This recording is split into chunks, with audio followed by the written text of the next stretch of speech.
All right, we are back on MorningLine. Thanks for joining us. We're coming to you live right now on Facebook at newschannel5.com. Also taking your calls at 737-7587. With us this morning, Davidson County Sheriff Daron Hall talking about a recent cluster dealing with the pandemic. And if you'd like, you can ask other questions with regard to the jail and the transition to the new facility down here and all along those lines. The phone lines are open, as well as comments on Facebook right now if you want to join us. We got Joe waited through the break, so let's take his call. He always likes to say hi. Joe, good morning. Good morning, Nick. Hey, Joe. Sheriff. Good morning, Joe. Got a question and a couple of comments. Question is, what's the status of the idiot that hid the guns and stole the keys? What's the status of his problems? And I had the bulk pickup people to come out last week to pick up something, and from the lady that answered the phone to the guy that drove the truck, it was all pleasant and a pleasure to deal with. Wow. And a lot of people don't know. And there was also some of the misdemeanor people cutting some grass close by, and a lot of people don't know that all that the sheriff's department does with some of the inmates. So, last comment I'll have is, I hope your family is doing well and none of them comes down with this virus. I know it's a problem because with this virus, when you're dealing with that number of people and you got people in several different places, so it's really a problem. Yep, it is. We touched on that a bit. I don't know which one you want to touch on, because we've got more calls and comments coming through. But a couple things. The Alex Friedman case that obviously was a big deal for us and even the city of Nashville, a significant case. There have been federal charges, or at least a federal warrant, I think, issued, and quite surely that's been served. For weapons-related offenses, and of course there's all sorts of local charges that will be a big case. Probably the important part, Joe, and it's important for me, I plan on being there every time I can. It's important for our agency, and he needs to be held accountable for what he did. But the case, because of the COVID and everything else, the trial dates and court hearings and so forth are a little bit out of sync. But I can assure you this, I'm watching it very closely, and we will make sure that it is handled. He is housed out at Riverbend Prison, and we're in conversation with them about him when need be, and making sure he's here on time. So we'll follow that as well, and I'm sure it'll be covered in the media. The other thing is, and Joe is so right about this, you know, we do a lot of things in the community, or the sheriff's office does, and one of those is we handle all the bulk item pickup. So anyone in Nashville who has some bulk item has to be out in your ditch or in your easement. We can't go on your private property, but inmate crews and our staff go out and pick and clean that up for you, and it sounds like Joe was able to do that, so I'm glad to hear that was a successful process for him. But a lot going on in the community, and a lot of things that happen on a regular basis.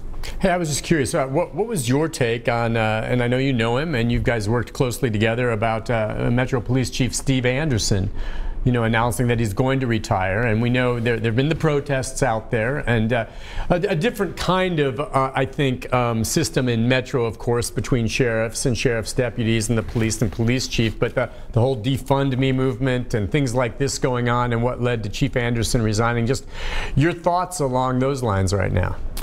Yeah, you know, a couple things to remember. The life expectancy of a chief of police in this country is 4 years. I've said this many times. The difference between a sheriff and a police, there are several, but one of the critical things is it's an election for sheriff. It's an appointment for police chief, and I've worked with 4 or 5 different, I guess, chiefs of police the entire time that I've been there. And so Chief Anderson served, I thought, very well for 10 years, a long time.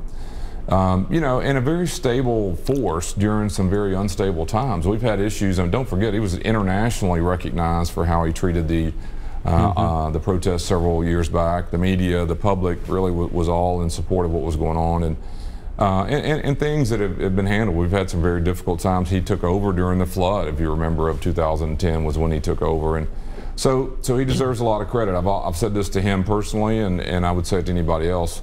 The job of chief of police is very difficult no matter where it is. It doesn't matter, whether it's an event in your town or what. It's a tough job, and I think he's been a very stable leader. If you're wanting drastic changes in the police department, I do not think Steve Anderson is the chief that you would want to do that. I'm not convinced the entire city wants drastic changes. I think there are changes we all need to support and would be improving the city. But I think, quite frankly, that's the question the mayor needs to decide is, yes, it's who is the chief of police going to be, but more importantly, how far does the city of Nashville want to change policing and how it's done in a city like Nashville. So, and I don't agree with some of the rhetoric that's out there at all. Police work is very difficult, very hard to do. And yes, there are bad apples. There are bad activists. We have one in prison. And just because one activist does something really ridiculous doesn't mean that every activist out there today is a bad person, nor is every police officer a bad person who does something that is inappropriate. And so let's just all keep our mind that we're going to need policing. We're going to have policing in any community. And I believe it's appropriate to go look for a new police chief if that's what we're going to do. But most importantly, it's what do you want the police department to be and how do you want it to change? And I hope and believe that Mayor Cooper will make the right decision. All right, let's take another call for you. Got one from Jack. Jack, good morning. Hi, Jack. Hey. Hey, good morning, sir. Yeah, go ahead, sir. Yeah, I'd like to ask the sheriff a question. Sure. Yeah. We was doing real good with the opening up of, the Broadway and all that downtown. There's social distancing down there and all that. And then we allow 100,000 people to come down through downtown protesting. And nobody did anything about it. The city said, oh, yeah, it's fine. Black Lives Matter, And my other question, and then, they wonder why the COVIDs went up all over the United States. Yeah, it happened a little bit at the beaches and the bars. But I think most of it was from the protesting. Now, shake your head there. I know that you thank you. But, and another thing, you let 6,000 people go to a funeral for George Floyd down in Texas. I didn't see hardly none of them wearing masks. And then they won't even let anybody go to a funeral on the individuals that died of COVID in the hospital. Now, what's up with that? Well, the bigger question, and you see a lot of people pointing to some of the protests that are out there, and a lot of times not all of them are covering faces. Same thing in a lot of these bars and everywhere. I personally don't think it's fair to just point to the protests and saying that's the reason for the spike. I don't know. And whether or not, realistically, it's more the role of the police department to maybe enforce what was happening down there. But when he uses the phrase allows, I mean, do you think our police department, law enforcement in general, allowed? I mean, I know some people say the mayor kind of welcomed some of these rallies, but allowed this to happen? I don't think anyone allowed what we saw was that horrible vandalism of the courthouse and elsewhere. Yeah, I don't think what Jack was saying is too far off as it relates to, clearly the protest has a large number of people in small spaces. There's no way you can deny that has some impact on spread. Right. So does opening bars and 300 people in it. Now, the media, and I'm thinking fairly, covers when they're, whoever it is, when an establishment is cited. It was news for 2 or 3 days of all the establishments that were cited. And 300 or 400 people in a bar, sure it spread, sure it's not healthy, it's not the right thing to do. At the same time, there are thousands of people in the streets during that time protesting, and you can't cite a protest, so you got to be careful. There's no organization that you could cite, but anyone who denies that the protest had something to do with the spread, I think that's wrong. Anyone who denies, I saw a country music concert over the weekend, or I didn't go, but I saw it on the media, that 5,000 people were at a concert and very few were wearing masks. There was also some political events in Tulsa where there were large numbers of people, very few wearing masks. I think he was talking about a funeral in Texas. So what we need to do is quit trying to find which side you're on. You should just both accept that if you're having protests and large numbers of people, they're going to be spread. If you're going to have a Trump rally, that's going to be spread. If you're going to have a bar open or a beach open, there are going to be some spread according to what the medical staff tell us. I don't disagree with Jack's premise that all of that has to do with it. I don't choose a side on which one's more responsible, but just because you believe in the cause of a bar or a political figure or, quite frankly, or a protest, doesn't mean that that's not having some impact in spreading this disease. I think they all are. Yeah, I think that's important to say, and I picked that up a bit in what Jack was saying. I don't disagree with him. There's no question protests in that close quarters and that contributed, but to be focused just on that. That's right. You know, at the same time, not just here in Metro and everything, but man, I've had a couple of people I know that recently came back from Panama City, Florida. All right, you want to talk about the mobs of people, every bit as many that were involved in any of these protests and more, hitting the beaches and the bars down there, and no one separating or wearing masks. So it's across the board. Right. But to just focus in and say, well, it's the protests or it's the George Floyd funeral, that's absurd. It's everything. Right. And it's not just that, because it's going on everywhere.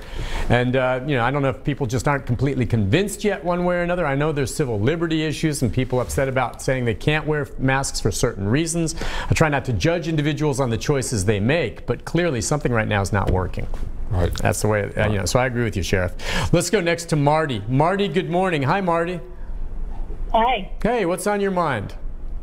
Yes, I'd like to know why that a black can kill a black and black can kill a baby and you never hear anything about it. You get one white man to kill a black and the whole world falls apart. Well, you know. Yeah, I don't think that that's really true. I think the reality of anybody who loses their life, it should be at the hands of someone else. It should be important to all of us. Right. It doesn't really matter. And I do think the police numbers are obviously the ones that get more focused, but forget race for just a second. Go look and see how many people were killed in Chicago or New York over the weekend. And unfortunately, and that's not about race, that's not, just go look at it. And I do believe that anytime a person's killed in the hands of law enforcement or at the hands of law enforcement, it needs to be scrutinized. It should be, by all means. It's the government doing that. But I do think there's issues out in our country and the value of life in general, and I think race distracts us sometimes. Everyone gets very, very focused on it as a subject. The reality of death in this country and at the hands of someone else in itself is a pandemic. You can look around and see what goes on, and that's tragic in itself. And I don't think, you know, I don't see it as clearly as Marty does about which race kills which race. I think the reality of it is we need to be focused on the value of life in general, and teaching young people especially, you know, that there are ways to handle your frustrations with one another other than taking a gun to somebody. Let's go next to Ron. Ron, good morning. Hi, Ron. Yeah. Go ahead, sir. I wanted to ask the sheriff, don't you think the main problem is him having to deal with the union and these police chiefs and stuff having to deal with the union protecting the police? That should be, there should not be a union in the police department, I don't think. And then another thing was the guy spoke about the mask. If you notice the Brentwood police funeral there, very few wore masks at that funeral and were hugging each other and right up against each other out there. And you've got police that come from all across the country to a funeral that they don't even know, and bring police cars and leave their communities undefended while they're at a funeral.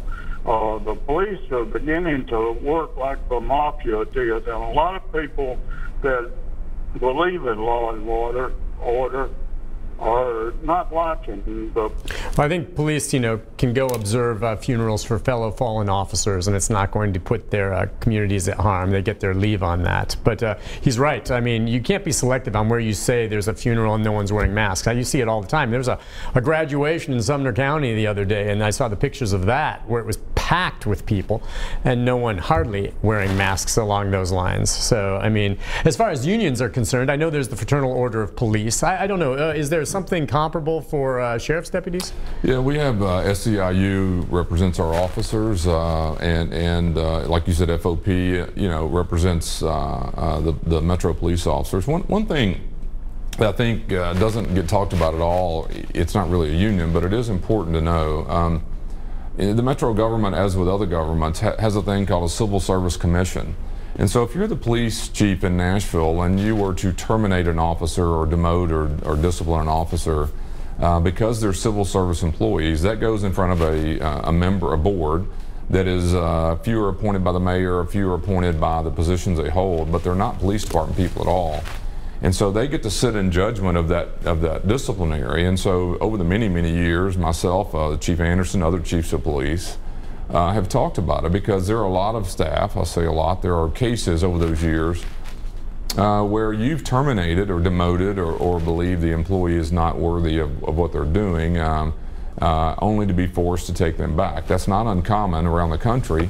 I've heard some chiefs of police just lately, and don't hold me to this, maybe even the Minneapolis one, but feels like somebody was under scrutiny about some behavior and the officer had been in trouble 6 or 7 times and various things. That's not really union, and I shouldn't say that. Most of the time that's not union that returns those people to their work, when oftentimes chiefs of police, including I know the ones here and myself, have tried to eliminate people from working there that shouldn't be working there, only to be forced to take them back. And so something to keep your eyes on. It's called a Civil Service Commission. It's allowed by the charter, but most cities have that. And I know many chiefs of police and sheriffs who have had trouble over the years trying to get rid of what you would consider to be people that don't need to be there. So you might want to keep your eye on that too. I'm sorry, did you say we need to take a break, Mary Elena? Yeah, let's do that. We'll take a break when we come back. More comments on Facebook as well as on the phone for Davidson County Sheriff Daron Hall right after this. Stay with us.